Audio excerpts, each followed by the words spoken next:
Hey guys, welcome back to releasethecraftin. We're still here with another episode of Storycraft. That's right, you guys, it's Storycraft again. Hooray! Huzzah! We're here. This is the second episode of the fourth season. As I am now making a usual thing. I was going to say as per usual, but this is only the second time I've done it. This came out on Patreon first, so if you want to hear this story first and react with everybody over there, that's where you go. It's at the $5 tier. You can hear Storycraft early, get crafty videos, digitals, all the things. I have a Patreon. It's linked in the description box below. Now that we're done with that part, I'm moving along. I'm going to tell you guys right now, content warning, this is a spicy story, and it's got some graphic stuff going on. So, like, if you don't want to hear that, or you're in, an environment with other people, put your earbuds in, or kindly click away. This is up to you. I'm not making the choices for you.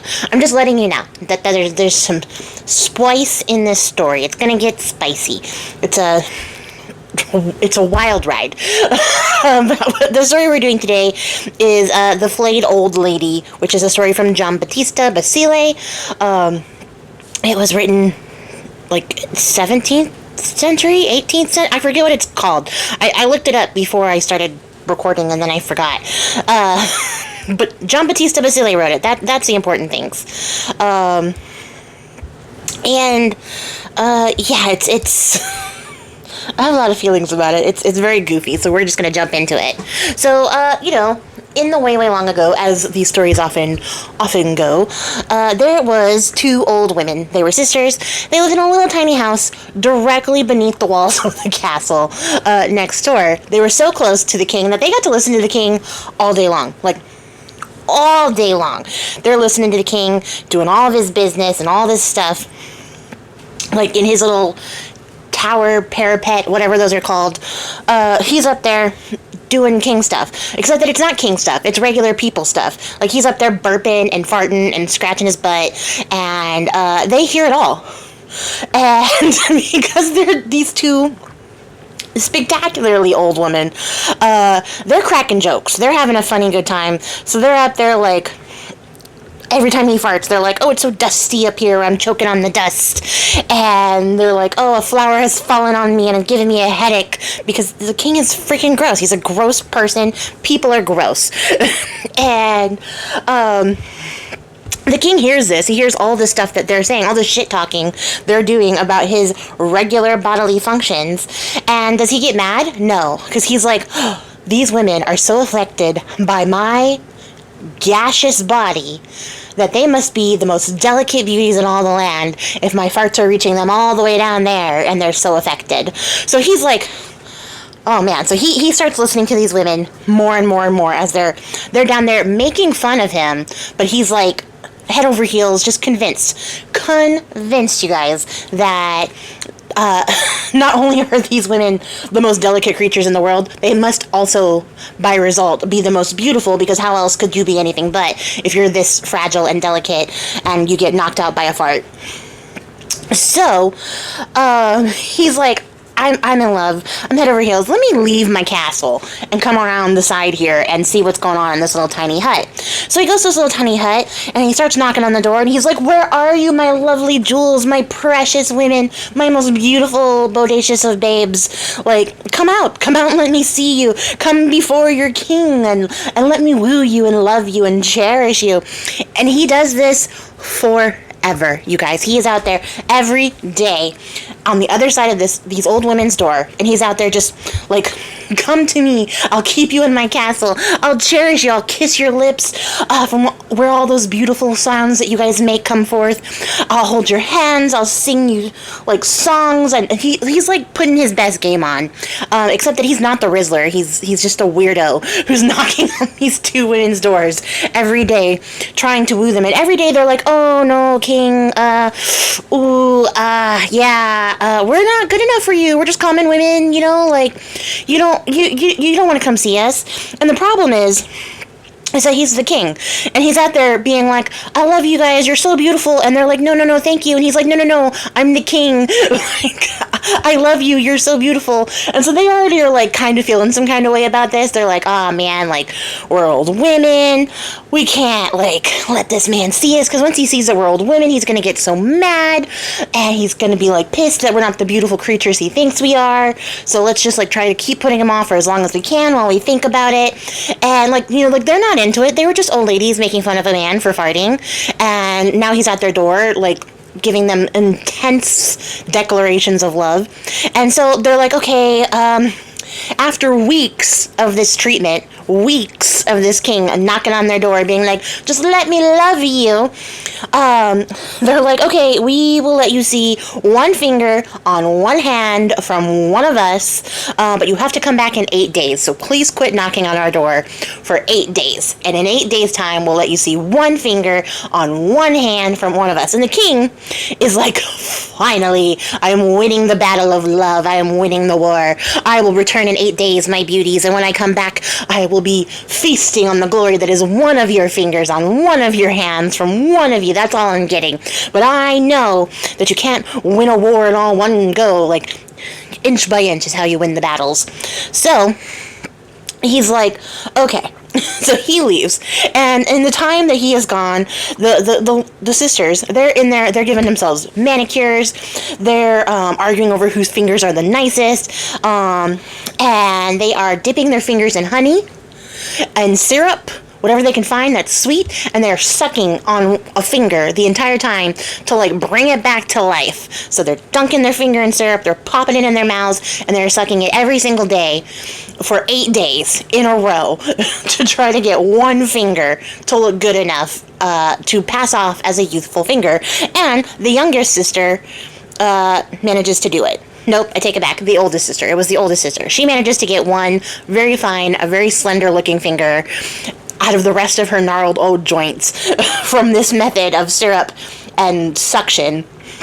And so what she does is she pokes her finger through the keyhole when the king arrives, and he's like in love. This is the sexiest finger he's ever seen. He's like, oh my god, it's even more beautiful than I imagined. Look at this slender, delicate finger that it's everything I dreamed of. So he starts like kissing her finger, like he's making out with her finger poking out of this keyhole, and he's like, please, I want more, I need more, I'm the king, you can't deny me any further. And he starts like, I'm not going to read the text. I'm looking at the text. I'm not going to read the text. But he starts like describing them in a way that like, I don't know would work even back then. Because he's like, if you've shown me part of your sweetmeats, you are a river of beauty. Let me see your entire body.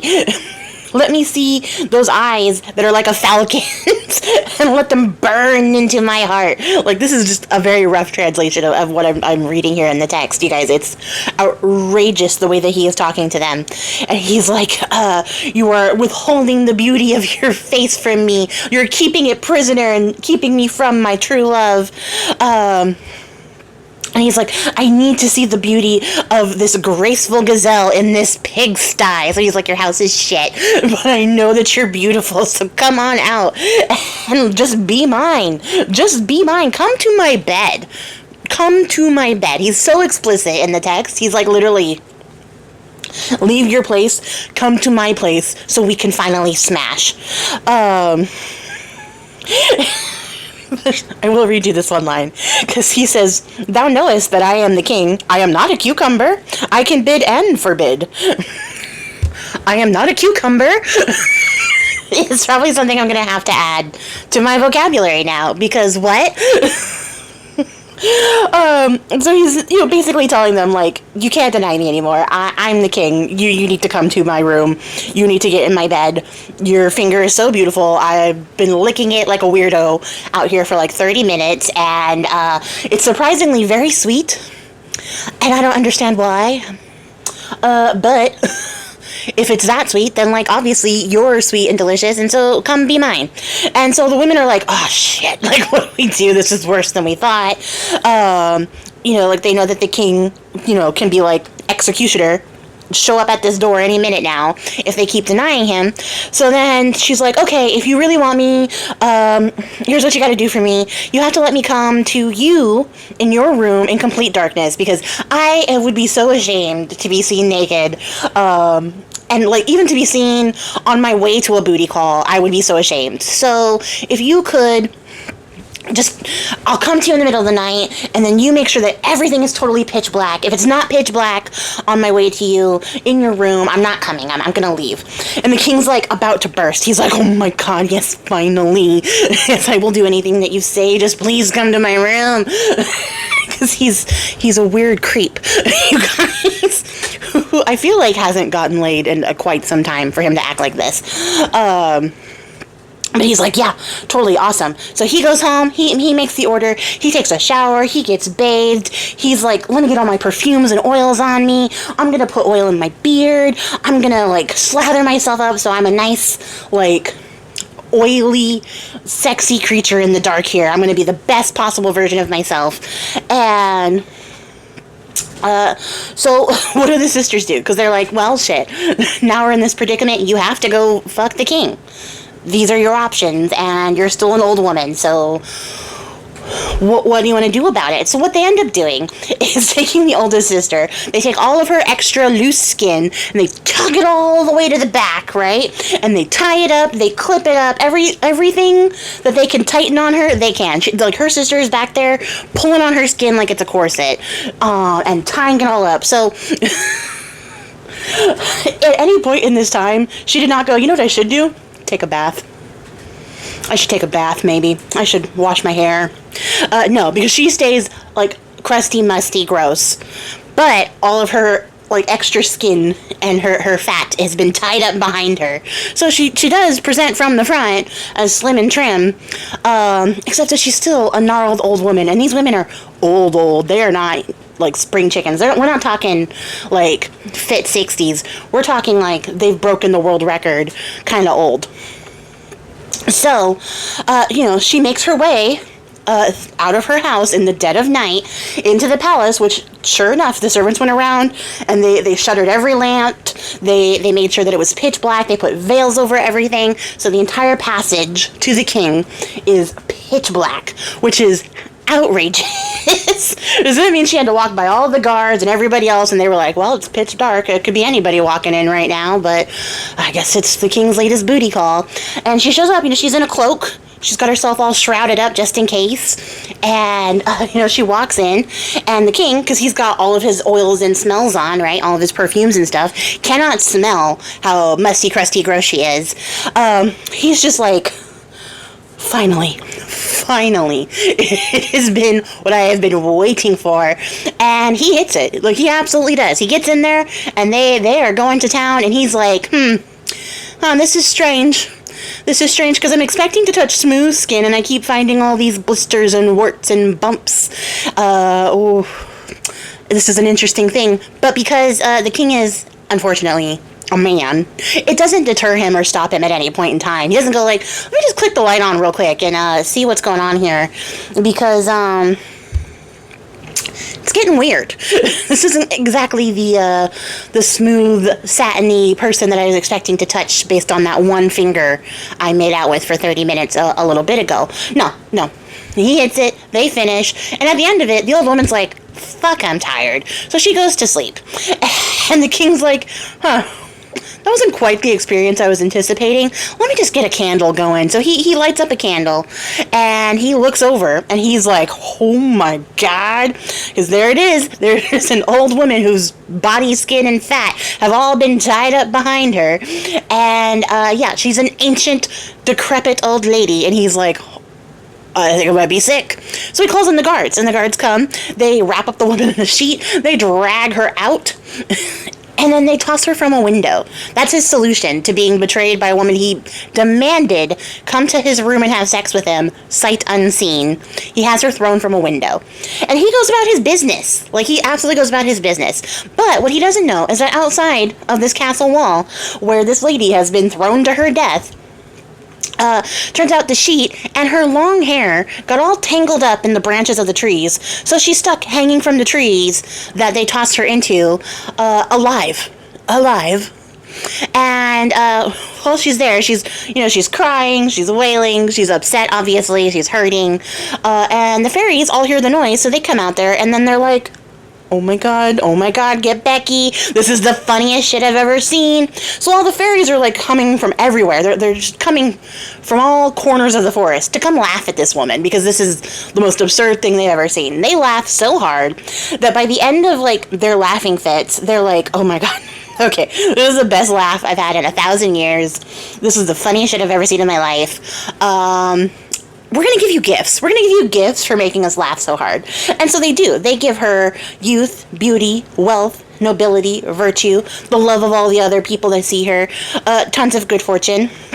They give her a velvet chair underneath a canopy of gold, and then they give her a bunch of gold and gems that they just scatter about her. They're like, here's some perfumes, here's some servants, and like they just like chuck all this stuff at her because they're like, oh my god, you made us laugh so fucking hard. I've never seen anything as crazy as an old ancient woman hanging from sheets in her hair in a tree.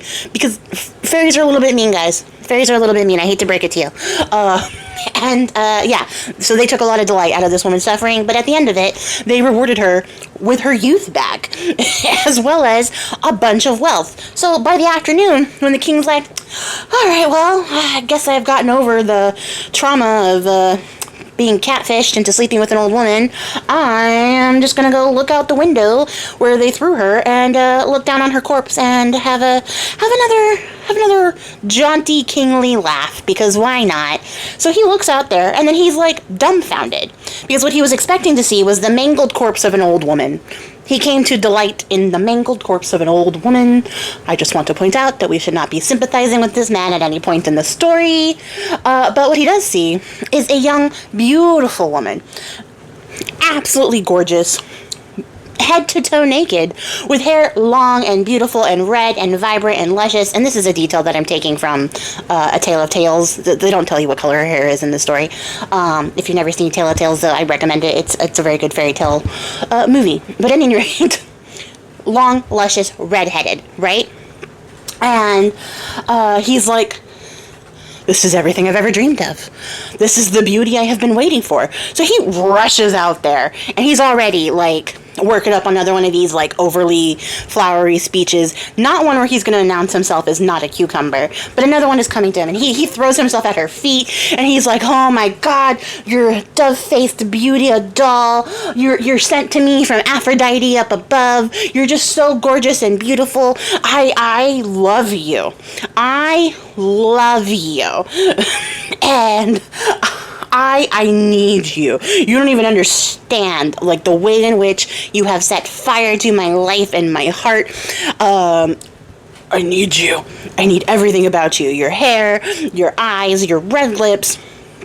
I've been struck stupid by Cupid's bow. Please come back with me. Please be my wife. You are so beautiful. I've never seen a woman so beautiful and glorious as you. And she's like, yeah, okay. Which is probably the crazier part of the story, because this man threw you from a window, and she's like, yeah, I'll come back and be queen. Yeah, that's fine. Yeah, now that I'm, like, hot, I'll come back and be your queen. The sex was pretty decent, despite all of your weird sniveling, groveling ways. So yeah, I'll come back. So she doesn't tell him that she was the old woman he threw from the window, and he doesn't ask any questions. Because, as we know in fairy tales, they don't ask any questions. He's not like, hey, where is the body of that old woman I chucked out here earlier? No follow-up questions. He's like, get in my house and get married. And they do. They get, like, married. They have a proper wedding celebration. And at this wedding celebration, the elder sister, she's like, oh, hey, I gotta invite my sister. And the king's like, oh, you have a sister? Is she as lovely as you? And the elder sister's like, no. No, not really. So she goes to the little hut right next to the palace, where I'm pretty sure her sister heard everything, by the way, you guys. Like, if they were hearing the king fart, she heard everything that was going on in that room, even the part where they threw her sister from the window, and probably, most likely, the fairies laughing, because I imagine it was loud. She heard all of that, stayed in her hut. And that's a girl who knows how to mind her business. That's a girl who knows how to mind her business, because she was like, none of this has anything to do with me. I dodged the bullet by not having a sexy finger. So she sends for her sister, to come from that. They give her a dress, they hook her up. She's like, come to my wedding. And when she gets there, the sister's like dumbfounded, because she's like, I recognize this face. It's a face I haven't seen in 80 years. It's my elder sister, somehow suddenly beautiful. So she comes to this wedding. She's sitting at the table next to her sister, and all through the feast, she keeps like poking her sister with her bony little finger, being like, how did you do it? How did you get so beautiful? Like, what did you do? And the sister's like, oh, shush, shush, shush, shush, shush. And the king's like, oh, what's that old lady talking about? And she's like, oh, she doesn't like that there's so much mustard in the dishes. She's just complaining. And then again, her sister's like poking her, and she's like, hey, how did you get so young and beautiful? Like, tell me the secret. What are you doing? How come you're the only one beautiful right now? I should also get this. And she's like, hey, just give me a second. After this, I'll tell you how it all went. And the king's like, what's the old lady complaining about now? And she's like, oh, she just wants to know when dessert is. It's nothing. Just ignore my sister. And he's like, I don't understand how your sister is so old, but I don't ask any questions because I'm the king and details are not important to me. And so we end up, eventually, she's like, hey, big sister, I'm gonna start telling some stories if you don't start telling me some answers. So finally, her sister's like, okay, here's what happened. I had them flay me. I had them remove all my skin, and underneath I was a beautiful woman. Are you happy now? And so the younger sister, she just stands up at the end of the feast, and she leaves. She's like, okay, well, fuck, say less. All I wanted to know was how you did it. So she leaves. She goes back to the town. And then she finds herself a barber surgeon. And you guys, they used to be the same job. Just if you want to let that sink in. A barber surgeon. And she's like, hey, here's 50 ducats. Flay me from head to toe. And the barber surgeon, who's like, well, I never say no to gold and an interesting offer, is like, yeah, sure, I'll flay you from head to toe. So he chains her up because he knows it's not going to be fun. And she's like, I don't care if it's painful. I don't care about anything. Just get it done. Flay me from head to foot because I want to be as beautiful as my sister. And so the barber surgeon's like, yeah, okay. All right, crazy thing you just told me, but I never say no to a job. So he chains her down, and he begins to flay her, and she's screaming. It is painful. It is crazy painful. There's blood everywhere. She is bleeding. And she just keeps telling herself, well, if I want to be beautiful, I have to suffer through pain. Beauty is pain. Beauty is pain. And she's like, keep going, because our beauty is pain. And this is her mantra the entire time that she's being flayed alive. And by the time the barber surgeon gets to her belly button, she dies with a very strong fart to signal her departure. And that's the end of the story. The sister dies.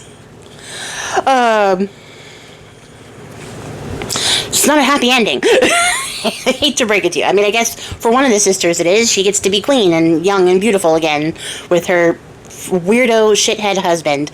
But the other sister dies because she wanted to be beautiful like her sister and kept pestering her sister. And her sister got annoyed and told her a lie, and then probably didn't think that she would take her seriously, but she did. So that's the story. You guys, it's a crazy story that both starts and ends with a fart, which is really interesting. Not my preferred form of humor, but funny enough for this story. Also, I cannot get over how much of a creep the king is, and how this was like, yeah, it's totally normal for this man to be a weird, creepy weirdo. But I don't think it was that normal. I think because they talk about the king farting in the story, they were like, he's a weird, creepy weirdo. That's why he's a big joke. But also, when I read the last bit about her mantra as she's getting flayed alive, I was like, oh, so for women, we've always told ourselves that beauty is pain, and I'm here to say that it's not. In case you thought it was, you should not suffer to be beautiful. You don't have to, you're already beautiful as you are. And just a very, very sad story. Like a very sad ending to a very goofy story. I do question how well her makeshift tummy tuck worked with all the ropes and the clips behind her, but I'm not going to question fairy tale logic that much. I just thought this story was goofy and a little bit weird and out there. Also a bit of a ride, a little bit horrific, and also just a really good way to remind everyone that fairies are mean. They are in fact very mean. So yeah, that's the story. Let me know what you guys think for Storycraft. I actually really enjoy the stories by John Battista Basile. He does a lot of like the great classics, but every now and again when you look in his stories, there is like a wild tale. There's something about like Italian fairy tales where they either go exactly how you think they're going to go, or they go off the rails in the most outrageous way, and this was one of those that just did not see this ending coming. It ends differently in A Tale of Tales. It's a movie. They take some liberties with the fairy tale. I think that the ending in A Tale of Tales is actually a little bit more satisfying. But because I think it makes a very round, tidy story. But I still really enjoy this one. So let me know what you guys think in the comments below. And would you let a creepy weirdo king suck on your finger through a keyhole? I know I wouldn't. But until then, you guys, next time, I appreciate your faces. Happy crafting and goodbye.